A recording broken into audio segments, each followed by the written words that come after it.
homes across the United States.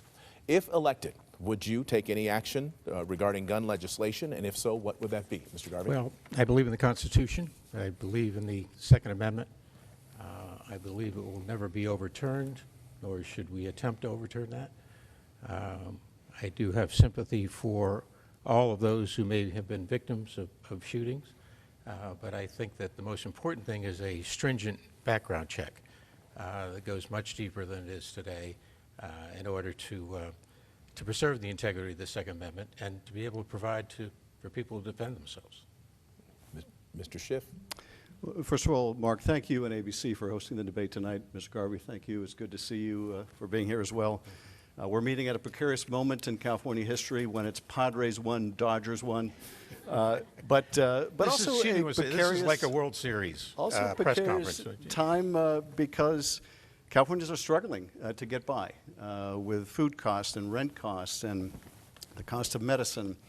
Our democracy is struggling.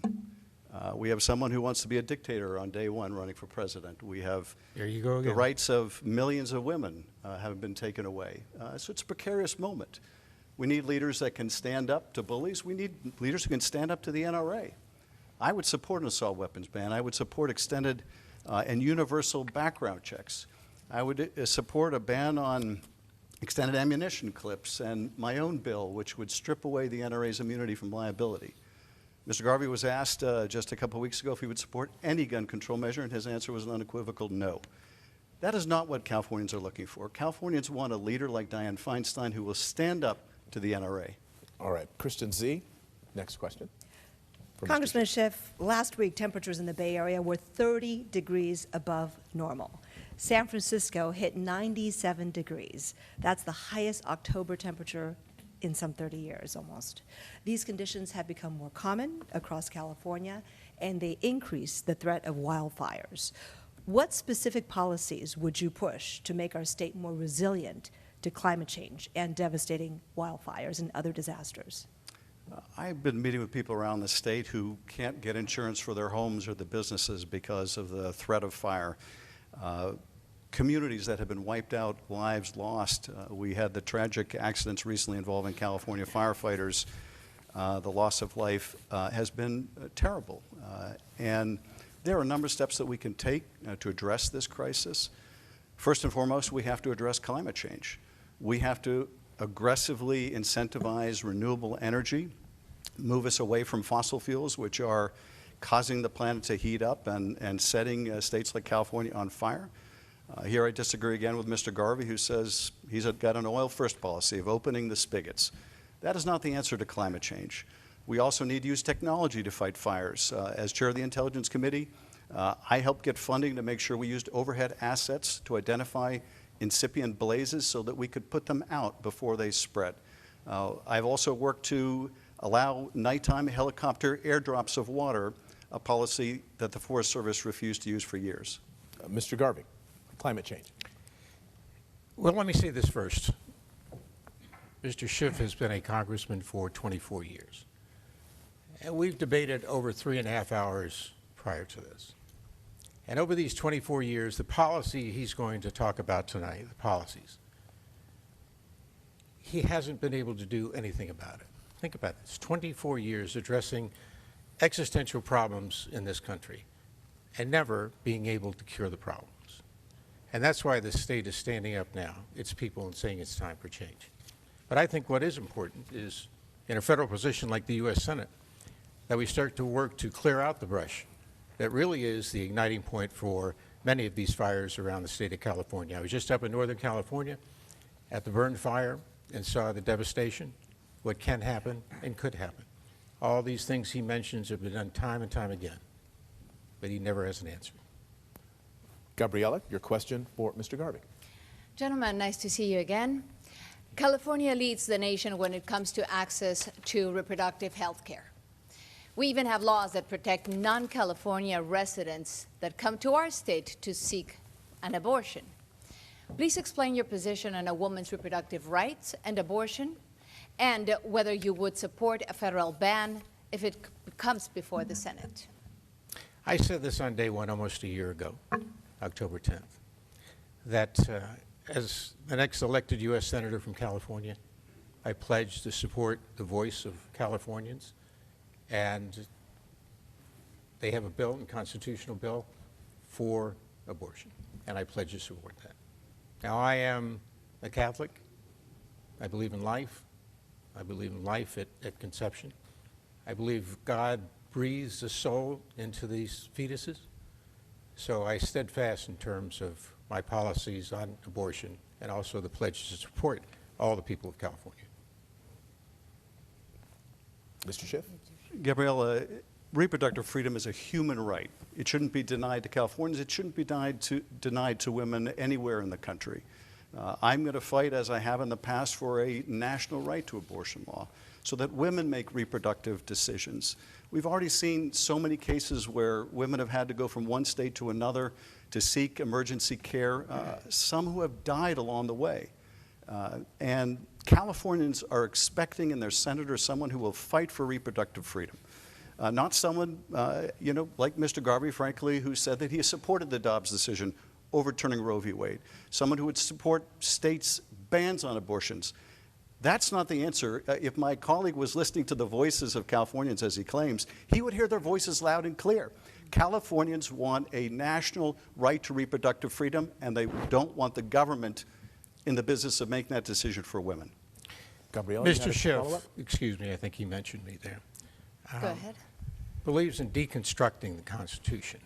30 seconds. He believes that democracy is about packing the court.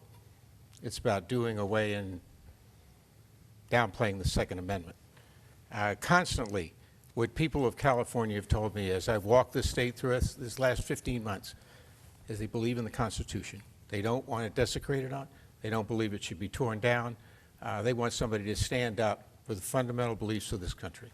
Mr. Schiff, 10 seconds. I don't know what deconstructing the Constitution means, but I do know this. You worked very hard at doing this. I'm for reproductive freedom, Mr. Garvey. You are not.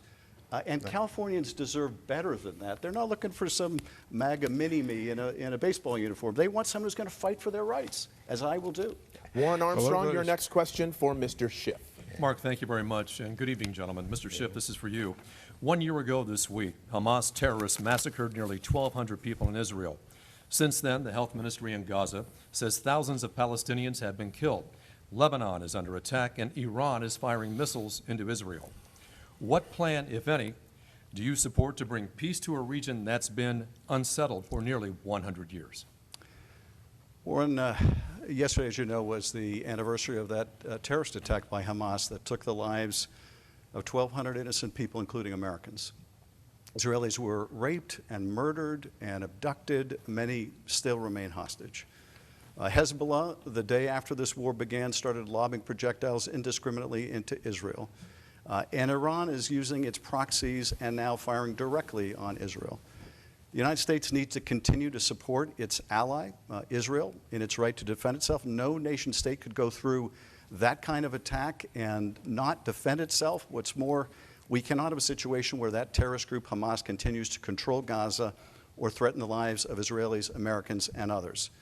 So we need to support Israel. At the same time, we need to make sure that we're doing all we can to ultimately bring about a two-state solution where Israelis and Palestinians can live in security and peace. To me, that is the only lasting solution that will bring peace to the region. And tragically, Hamas, for a time, has killed that idea in Israel and elsewhere. But I think it's the answer. Mr. Garvey. I've said from the beginning that I support Israel yesterday, today, and tomorrow. I will stand by them for all their needs at any time. But I could never tell them they can't protect their sovereignty. I went to Israel. I've been there during this war. I went to the kibbutz that was beginning at 6:30 on October 7th, where the devastation and the true genocide began. I went to the music festival where 350 young men and women were killed and devastated there. I went to a hostage family's home. Guy is still a hostage. We need to get the hostages back. But let's face it, in two administrations, with the Obama and the Biden administration, this man voted for significant packages of billions of dollars to Iran.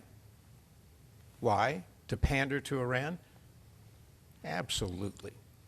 Let's not be nice to Iran. What Iran did was build an arsenal and create 7 proxies that are now threatening the Middle East with one small country of 9 million people who are trying to survive. Garvey.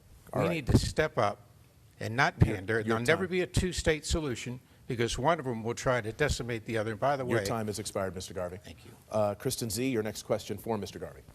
Thank you, Mark. Mr. Garvey, Californians are struggling with our high cost of living. According to the Bureau of Labor Statistics, San Francisco's housing cost is a staggering 86.5% above the national average. Food, 17% higher. Transportation, 11% higher. What specific policies would you try to advance to alleviate the cost of living burden on working and middle-class families? Absolutely. I think under Mr. Schiff's watch over these last 25 years, you've seen us come to a situation now where we're much worse off than we were 4 years ago. Let's get back to a free market capitalization, supply side. Let's start to get money flowing in this great state and country of ours. What suppressed the people right from the beginning, day one of the Biden administration, was to shut off energy. When you shut off energy, the ripple effect it has in this country went to the living room table, to the gas station, the ability to save, ability to provide for their children. All of these things need to be attacked and attacked in an expeditious, proper manner. And this man has seen this time and time again. He's never been able to solve the problem because he believes in throwing money at it and not actually coming up with an answer and a solution. Mr. Schiff. I think housing is a human right, and it is a terrible tragedy that we have so many of our fellow citizens that are living on the street, and so many more that can't afford a place to live anywhere near where they work. When I was a kid, my father was in the clothing business. He made $18,000 a year. My parents, on the strength of that single income, were able to afford our first home for $18,000 a year. That's not possible now. There's a lot that we have to do about this, and it starts with building a lot more housing and building it fast. I'm supporting a low-income housing tax credit that would incentivize the development of hundreds of thousands of new units in California. We also have to get local communities to approve housing much more quickly. It can take 4 years to build housing in many of our cities. We're never going to solve this problem if it takes 4 years or $1 million a door to build affordable housing. I would like to incentivize local governments to get to yes faster. And for those who are homeless and struggling from mental health or substance abuse problems, we need to get them the treatment and wraparound services so they remain housed. Kristen, you had a follow-up? Yes, it's for Mr. Garvey. You mentioned wanting to get back to more of a free market. So in that regard, I wonder if you would support higher tariffs on imported goods, for example, from China, as presidential candidate Donald Trump is advocating? I believe it should be a measured tariff situation, where if tariffs on a country should be administered if it is a company that threatens the success of an American company right there. I think tariffs aren't the answer. I think allowing American companies and corporations to really survive and to prosper really means less taxation on them so that we can get all these products and services in this country without the need for importing from other countries. Mr. Schiff, want to address the tariff issue? I don't support Donald Trump's across-the-board tariffs. Economists say this will lead to inflation. What's more, it'll be essentially a 10% tax on every consumer in California and around the country. That is not the answer. I do support targeted tariffs when China is dumping steel or dumping other products or dumping technology to try to drive American businesses out of business. Then you're darn right, we slap tariffs on China. But we should do it strategically and not indiscriminately across the board, which would simply result in higher taxes for Americans. Gabriela, your question for Mr. Schiff. Up until June, the San Diego sector was the area with the most undocumented migrant crossings in the country, into the country.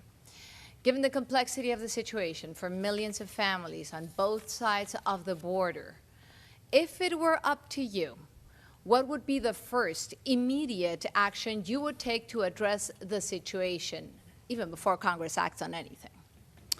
We need to get control of the border. We need a strong border policy, which is going to require us, first and foremost, to have more personnel along the border. We need better technologies along the border to interdict both people and narcotics when narcotics are being smuggled across the border.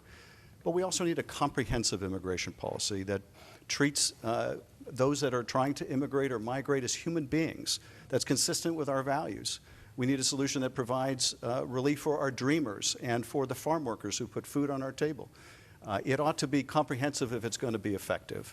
I met a gentleman when I was doing a roundtable in Calexico, walks across the port of entry every day, works on a farm in the United States, 100-degree heat, walks back through the port of entry to his family in Mexico. One of the hardest working people I've ever met. Someone like that should have a pathway to citizenship. Someone like that should be treated with respect and dignity. We can have both a strong border, but also treat people as human beings. That's the kind of policy I support. Mr. Garvey. Over the last 4 years, this man has voted for open border. That means that 15 million people, plus getaways, have come into this country. And we know when that happens. What we have to do is secure the border. We have to finish off the wall. We have to reinstate, remain in Mexico. We have to reinforce our Border Patrol. We have to get back to building facilities at the border that will detain these illegal immigrants, then a judicial system that will try them. But let's face it, the times that I've been at the border, when I've gone up and down, it's an existential crisis in the country that's been created by Joe Biden. And with this man right here, maybe it's all about votes in the future. But I do believe, as somebody with common sense and compassion and consensus building, we've got to get back to letting those people that have started it the right way at countries and gone to their embassies and are waiting tens of thousands to come to this country only see America letting in illegal immigrants that's causing death and destruction in this country. Thank you. Mark, since my name was invoked, I'd like to respond. Okay, you can First of all, Mr. Garvey, 15 seconds. I've never voted for open borders, but I'll tell you what, you voted for Donald Trump now 3 times. You say you're going to vote for him again. This is somebody who wants mass deportations, someone who says they will enact mass deportations without the approval of Congress. So you're voting for mass deportations when you say you're for Donald Trump. And I'll tell you, that is not where Californians are. That is not where the American people are. And that is certainly not where I am. 15 seconds, One Mr. of the Garvey. two of us is honest and straightforward. I would agree with that. And you're looking at him right here. What's happened is that you've hammered away at me at Donald Trump, and you don't know that, don't really believe I'm a Donald Trump MAGA. But what is true is that I know your policies have you read voted like for George Project, Gascon? I know your policies, have you voted for George Gascon? I know your DA policies of, read Los like Angeles, Project 2025. who has Mr. been Garvey. easy on Okay, crime? I know what I've read on we're your moving a website. little How about further. Proposition 36? The last Are question you was voting for about Proposition immigration. 36? We are done. We're moving on now. Thank you, gentlemen. Warren Armstrong, your next question for Mr. Garvey. Mr. Garvey, California's water shortage and storage are major issues across California, especially in the Central Valley, where 25% of the nation's food supply is grown. How do you specifically plan to address the water crisis, not only for California residents, but for the U.S. agriculture industry and food security? That's a great question. I was just in Northern California, up the Shasta Basin, this second largest basin in the country, provides arguably the greatest agricultural area in the world with its water. The most important thing is we need support from our representatives. I don't think Mr. Schiff has done anything near what he needs to do, and this goes back to 24 years of failed policies. I think that what I saw last week were farmers, existential farmers who are the true roots of this country, needing water and should get it. You know, water is the platinum. They say oil is the gold. The platinum for California is something that needs to be done. A great example is Kern County Water Bank, where private shares are used to provide water for them.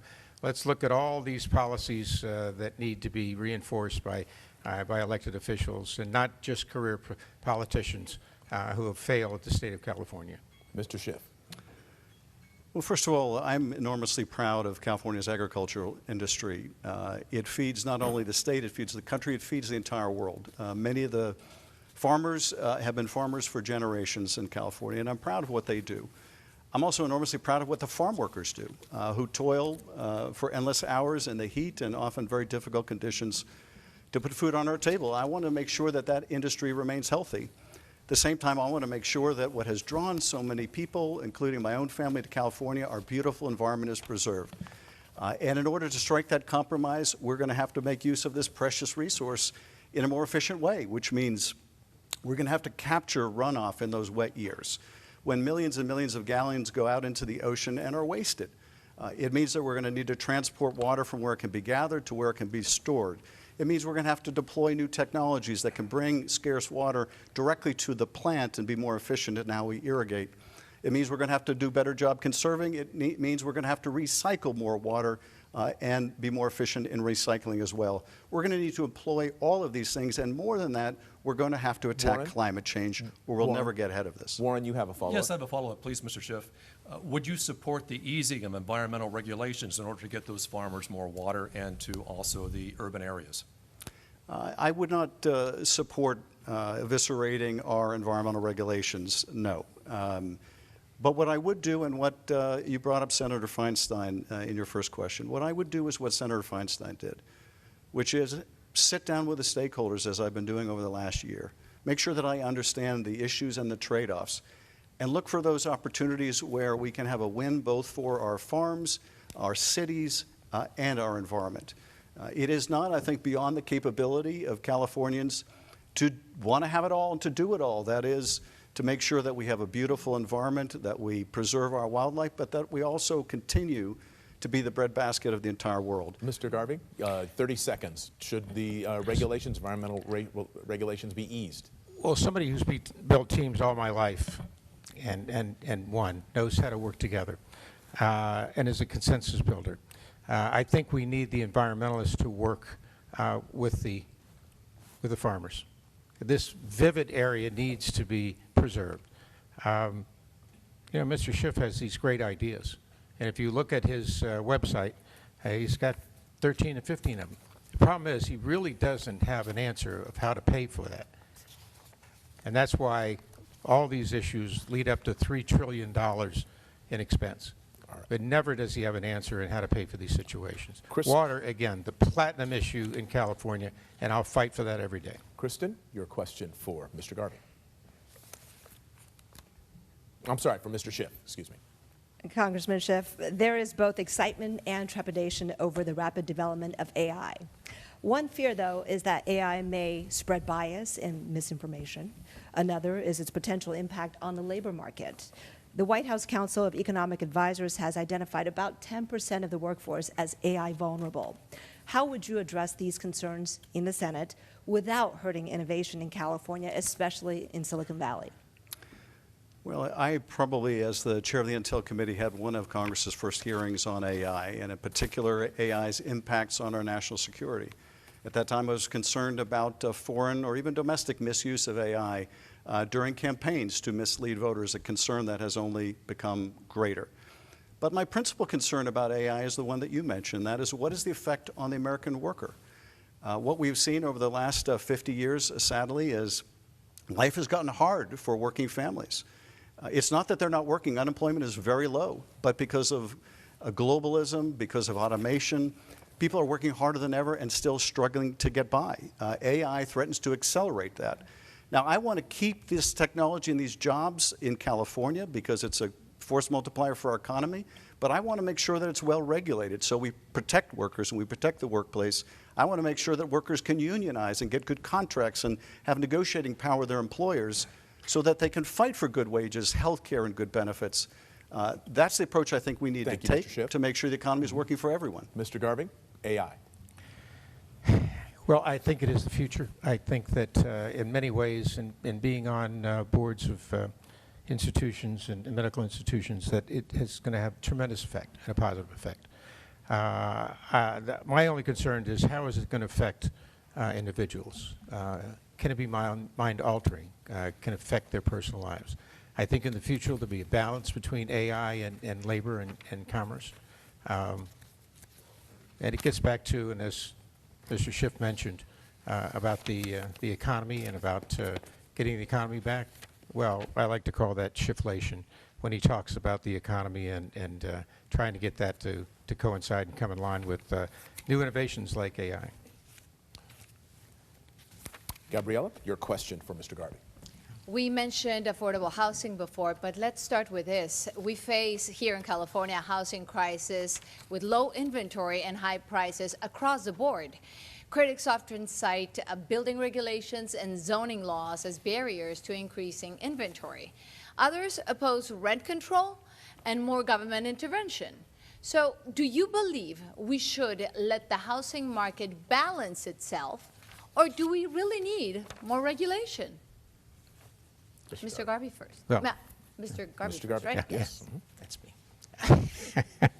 Well, I think this gets back to more of a local issue, releasing land leases on a local basis, working with builders, giving them incentives to build housing.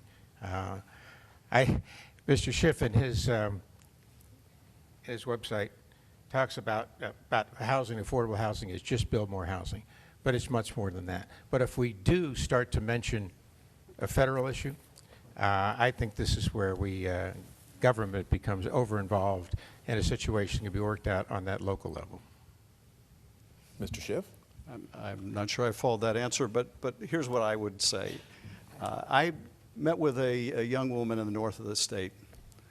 She told me that she graduated from college about 10 years earlier. She was still paying down her student loans. Her rent kept going up and up and up, and rents are going up in rural areas as fast as they're going up anywhere else in the state.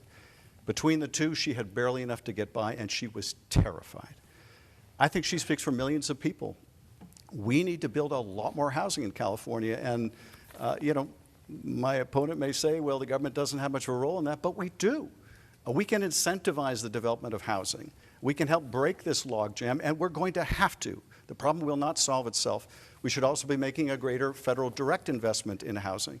And we also should incentivize local government agencies to make decisions quicker on housing.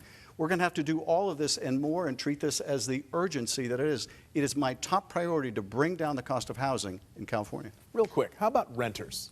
What are you going to do to help renters? Let's start with Mr. Garvey. Proposition 3, is that, are we No, addressing just that? what your policies would be to help people who rent. Well, 30 seconds. you know, it's interesting that young men and women, young families trying to buy maybe the single greatest asset they'll ever have can't do that because of inflation, because of the economy. And I think once we get that economy roaring again, we get supply side influence, free market capitalization, put money in their pockets, they'll be able to buy homes and be able to rent at an affordable price.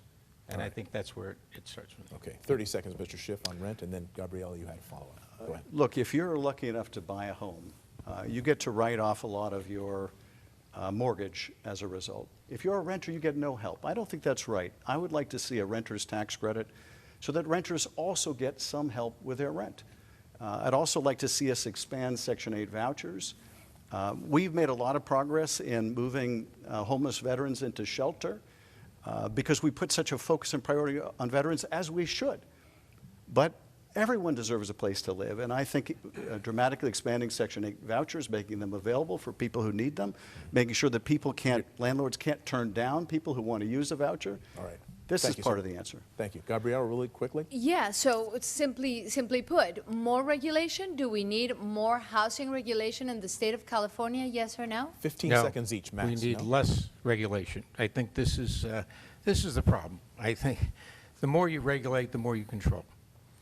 This man and his party wants to control this country, and they want to do this. This is almost a tyranny in which a government suppresses the people Mr. by Schiff. controlling them. More 15 regulation, seconds. the answer is no, far from it. What we need are tax incentives to build housing. What we need are local governments that treat this as the urgency that it is, that will make quick approvals or quick refusals. It's not going to be appropriate to build everything everywhere. But a quick answer is much better than a long, lingering maybe or a no. Thank you. Local government needs to act fast. Gentlemen, thank you very much. We're going to take a quick break from this U.S. Senate Candidate Forum. We'll be right back with another half hour of questioning.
Welcome back to the U.S. Senate Candidate Forum, hosted by ABC7 and the League of Women Voters of California. We'll continue our questions now. I'm going to ask for Mr. Schiff and then Mr. Garvey. Who do you support for president and why? Mr. Schiff, you begin. I support Vice President Kamala Harris. I think she has a strong plan to make the economy work for everyone. I think she is a good and decent human being. I think she will stand up to bullies around the world like Vladimir Putin. She has earned my vote. On the other hand, Donald Trump, I think, was a disastrous president. I think he has threatened our democracy. He says he wants to be a dictator on day one. He wants to use the Justice Department to go after his political enemies. He demonizes groups of people. Right now it's the Haitians, and who will it be tomorrow? Americans want someone who is good and decent and ethical, who knows right from wrong, who's capable of telling the truth as the President of the United States. And the choice, to me, is very clear, and it's Kamala Harris. Mr. Garvey. They've been trying to paint me for a year now into one corner or the other. And I've said, I'm running a Steve Garvey campaign. I make my decisions based on what I think is best for the people. I did vote for Donald Trump 3 times. I believe he's the best man for the job. We were much safer. We had a better economy. We had more to look forward to. People could dream. But I can't imagine, Mr. Schiff, how you could get up every morning and have one mission, and that's to go after Donald Trump. You've been made a proxy by the higher-ups in your party, whether it's going after him concerning impeachment, all these things. And if you think about it for a minute, how can you think about one man every day and focus on that when you've got millions of people in California to take care of? Mr. I think it's unconscionable. And like I said before, he lied to 300 million people when he was going through that whole process of trying to get Donald Trump impeached. Mr. Schiff, 30 seconds. Mr. Garvey likes that particular attack because that's what Trump likes to say. It's his way of telling MAGA viewers out there, hey, I'm one of you. That's not what Californians are looking for, Mr. Garvey. Mr. Garvey, I stood up to a corrupt president, and yes, I investigated him, I impeached him, I led the trial in the Senate, and when he incited a violent attack on the Capitol, and I was there that day, Mr. Garvey, I was there on January 6th as those insurrectionists were breaking down the doors and windows. The fact that you think that's perfectly okay, that you still want to support the guy who incited that violent attack, that tells me that you would never take your oath of office seriously, your time is as I do. I'll give you 30 seconds, Mr. Garvey, and then we're going to move on. 30 seconds, sir. I've left him speechless. No, because I'm trying to think about all the things that you lost. You know, when you step up and you talk like you talk right now, it tells those hardworking people in California that you don't care about them. You care about something else. And I think that you were banned from the Intelligence Committee. You were censored, only one of 3 congressmen to be censored in the history of the Congress. And if you're elected to the U.S. Senate, it'll be the most toxic Senate in the history of the Senate. You know what it tells them, Mr. Garvey? It tells them that I will stand up and defend our democracy and that you won't. All right, gentlemen, we're going to move on from support for different candidates. Now we're going to talk about fentanyl. Warren, you have a question for Mr. Garvey. 122,000 deaths across the country last year were attributed to fentanyl. As of yesterday, there have been 62 deaths just in Fresno County. Legislation recently passed requires the president to sanction cartel members who are engaged in fentanyl trafficking and those who funnel precursor chemicals from China. But fentanyl is already here on our streets and it's killing people. How do you plan to address the fentanyl crisis if you're elected? Well, first of all, the majority of the fentanyl comes from China. It's precursor there. It's brought to Mexico.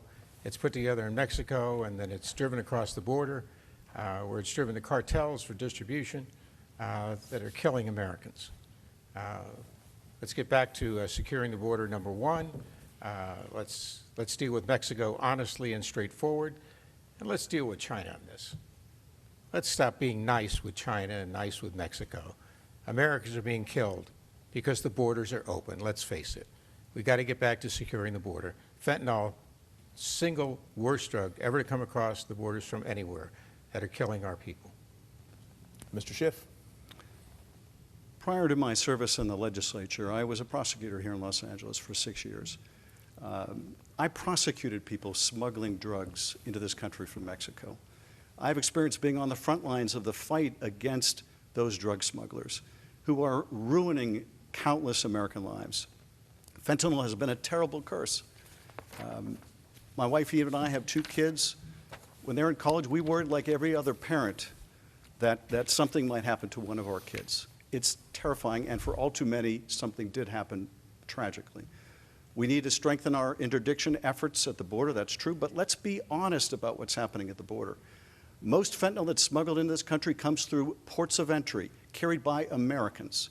And we need to go after them, and we need to go after the international cartels that are trafficking in this death. And yes, we need to go after China or anyone who is manufacturing these precursors so that we can protect American lives. All right, Kristen Z., your question for Mr. Schiff. Congressman Schiff, on Forbes' 2024 World Billionaires list, California has 86 billionaires, the most of any state. While the average income of the top 1% has risen significantly, middle-income Californians have seen their earnings and their buying power decline. What's your view on the tax burden for different income groups, and how would you address this growing wealth gap in our state?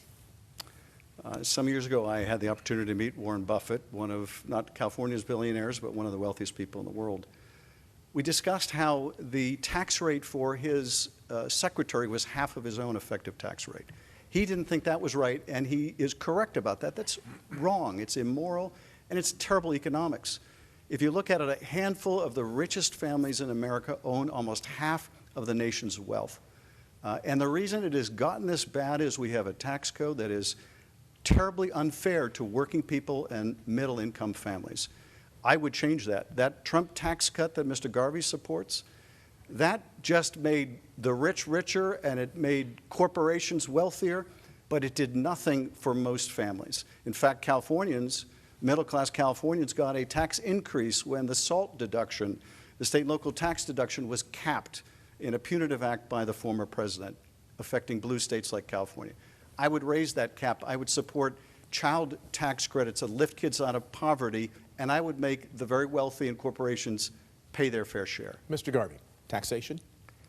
Taxation. 4 years ago, taxation was the sweet spot for this country. Vibrant economy, men and women going to work every day and believing that they could fulfill their dreams. And it's not that way now. Because an administration and because this man hasn't done anything over the last 24 years on any of these things that have given us any consistency in the line, what this state has become is become a welfare and a wealthy state.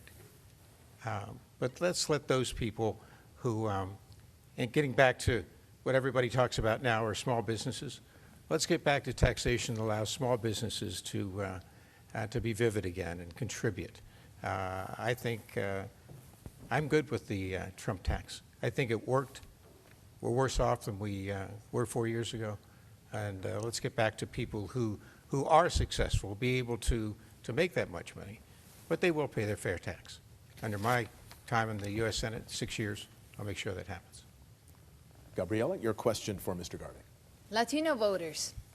According to the National Association of Latino Elected Officials, NALEO, the Educational Fund says 29% of registered voters in California are Latino. That's nearly 1 in 3. So why should Latinos vote for either of you? What part of your political platform do you think resonates the most with our Latino community? Mr. Garvey. Well, I came here over 55 years ago, put on a Dodger uniform, and I think most people know played 20 years. And over that time, the emergence of Fernando Valenzuela and the Latino players increased attendance at Dodger Stadium by 40%. And in the last debate we had, the question was, Latino voters don't believe you really care about them. And I think Mr. Schiff said, well, we haven't. And I looked in the camera like I will now and say, when I get back to the U.S. Senate, the Latino community will be my priority, and I will fight for them. And if we get that supply-side economics in line, and get this vibrant economy, the money will go into their pockets, and then know who really cares about them. Mr. Schiff.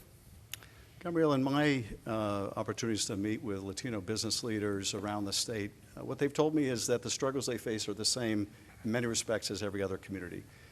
When housing prices go up, they're disproportionately impacted in the struggle to find housing.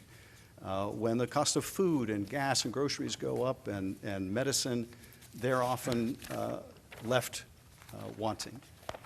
But more than that, there are strong regional needs that I'm also trying to meet.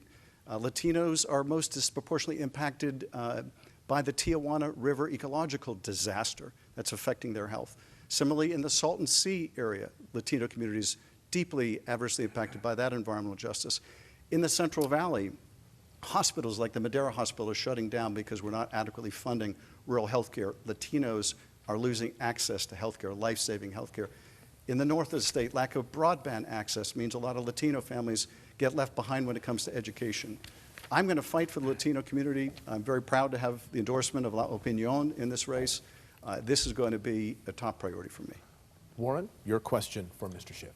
Let's talk healthcare. The Centers for Disease Control and Prevention indicates that more than 8% of Americans, 27 million people, lacked health insurance at the beginning of 2024. That number is expected to increase as protections linked to the pandemic end. What is your plan to help those without health insurance, and how will you protect those with pre-existing conditions? Mr. Schiff.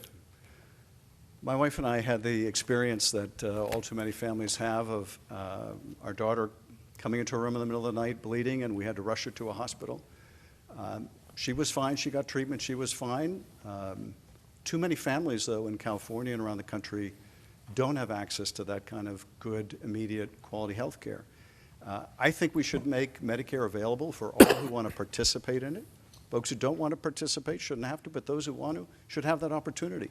What's more, we should continue to negotiate down the price of medicine through Medicare negotiations. I'm going to fight to strengthen Medicare and Social Security. Mr. Garvey says we should, quote, cut these entitlements. That means cutting Medicare for seniors, cutting Social Security for seniors, these incredibly important health care and anti-poverty programs. That's not where Californians are. That's not where I am. My father passed away at 96 this year. He relied on Medicare. He relied on Social Security. He relied on VA health care. I want to make sure that's strong for future generations. Mr. Garvey. Let's make sure that we have a vivid and strong Medi-Cal and Medicaid and an expanded Medicare. I think that's where all this starts. Let's not do away with competition between healthcare companies. I'm on several boards that deal with healthcare. Again, we got to get back to this competitive nature of these United States. Regulations have constrained people competing against each other, and we become stagnant. Let's get back to free market capitalization, where these insurance companies, or I'm sorry, healthcare companies can compete for lower prices so it'll benefit all the people. Can healthcare companies not compete now? They've been restrained by regulations, and I think that's one of the problems with where we are in America right now is we need to deregulate. Once this administration took over the first day, you saw a significant amount of regulation at all the key areas that affect our lives. A quick question for both of you. There's some. Respond to the last one because I was puzzled to hear Mr. Garvey say he was supporting expanding Medicare. Because earlier in the campaign, Mr. Garvey, you said you wanted to, quote, cut these entitlements. What entitlements were you saying we should cut, if not Medicare and Social Security? Where are you getting your information? From you, Mr. Garvey. No, not from me. It's You know, on- when this it's on- it's campaign on started, video, when Mr. this Garvey. campaign started, that first day I announced, you came out with a snarky remark that, oh, he was born on third base, meaning that I came from a wealthy family. Well, let me Garvey, tell you, let me I'm finish. just quoting This is you, going Mr. to Garvey. be about how you disparage my mother, a hardworking woman who got up every day and took 2 buses to go to work, came home and took care of her son and her husband, who she helped get out the door being a Greyhound bus driver and an invalid mother. So this is what Mr. you Garvey, do. I You have lie nothing but the kind of things constantly. to say about your Let's mother. just face it. This But is who you are, don't and leave this the is what topic. you We're do. talking about your wanting to cut entitlements. All right. Nobody said that. I think we're getting a little far afield here. Let's continue. I have a question for both of you. Both presidential candidates have, at one time or another, come out in favor of abolishing the filibuster.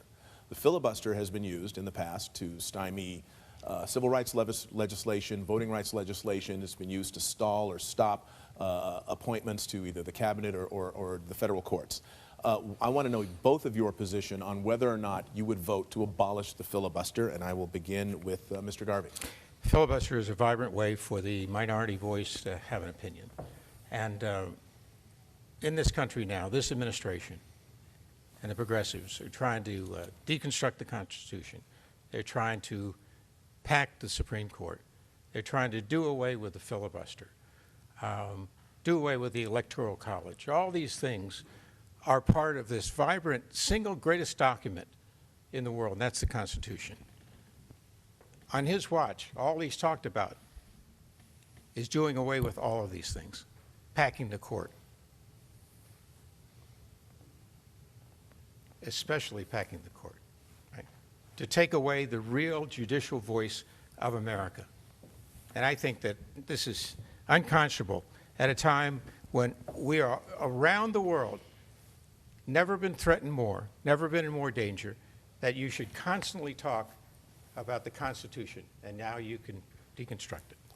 Mr. Schiff, for or against abolishing the filibuster? I'm for abolishing the filibuster because, Mark, if we're ever going to restore voting rights, we're going to have to abolish the filibuster. If we're going to want to take meaningful action on gun safety legislation, with the universal background checks, we're going to have to abolish the filibuster.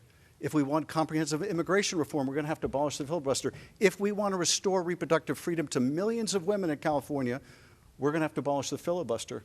And as to packing the court, Mr. Garvey, in case you weren't paying attention, it's already been packed.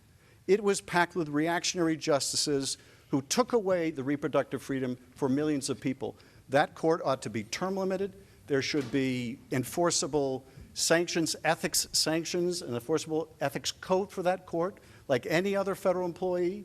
And yes, that court should be rebalanced because I don't want my kids growing up under this kind of a reactionary and partisan Supreme Court.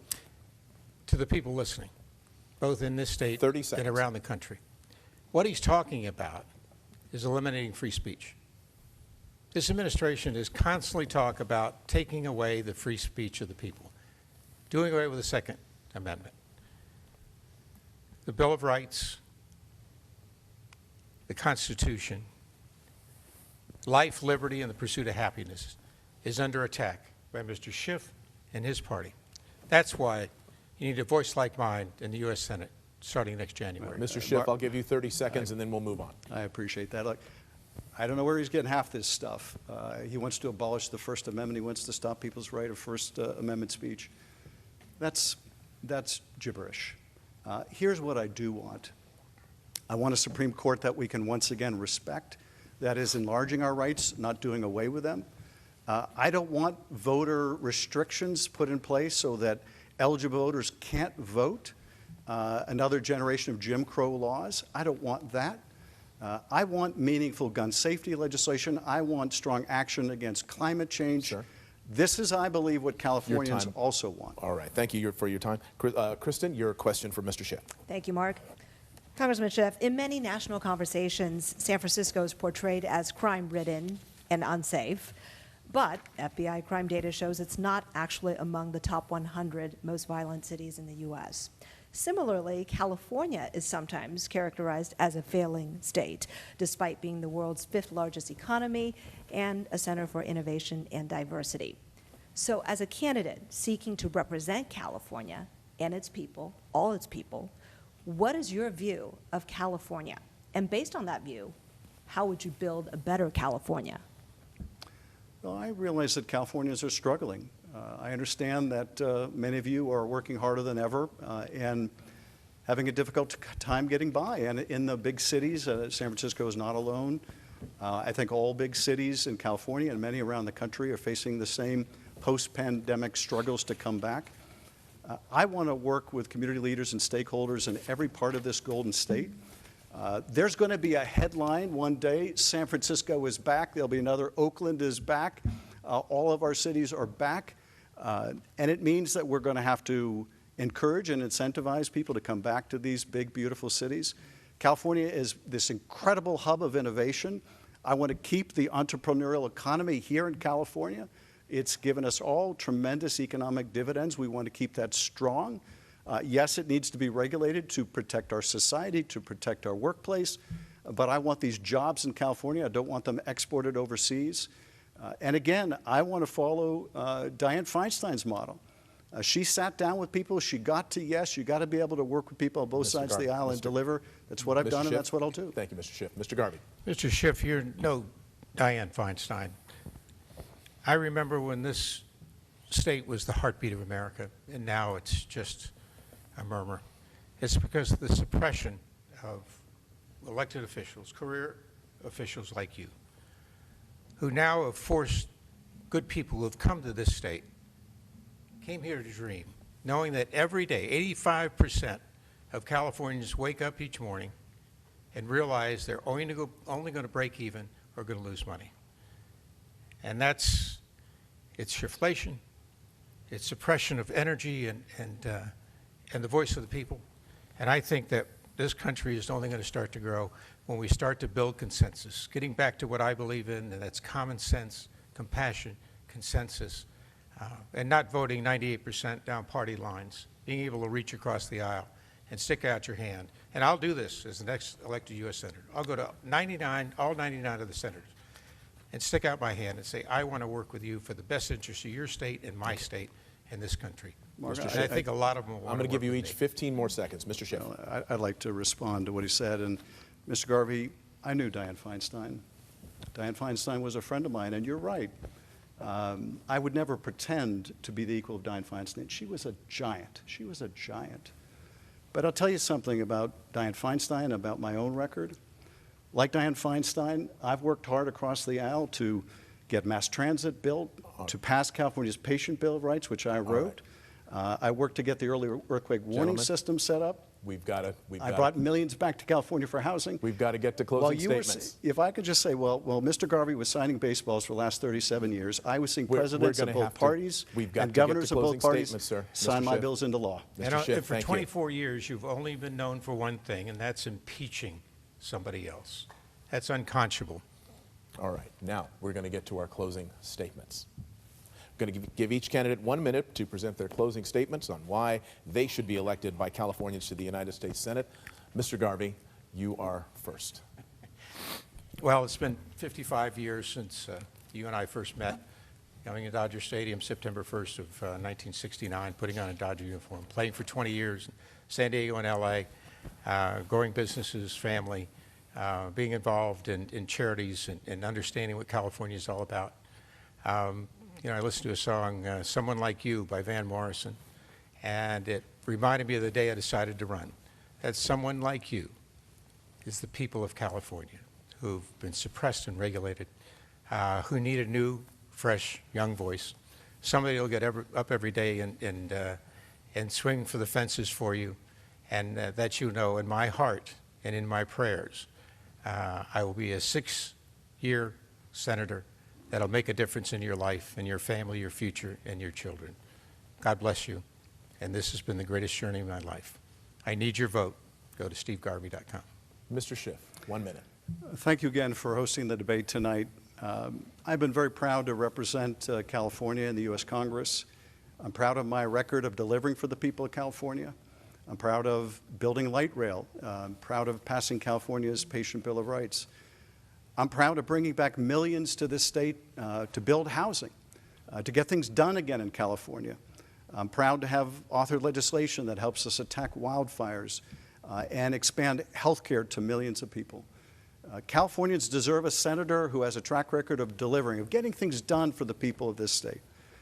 But California also has a right to expect that their senator will stand up for our Constitution, for our democracy, and yes, will take on even a corrupt president, which was my obligation, my constitutional obligation, and I would do so again if the need should arise.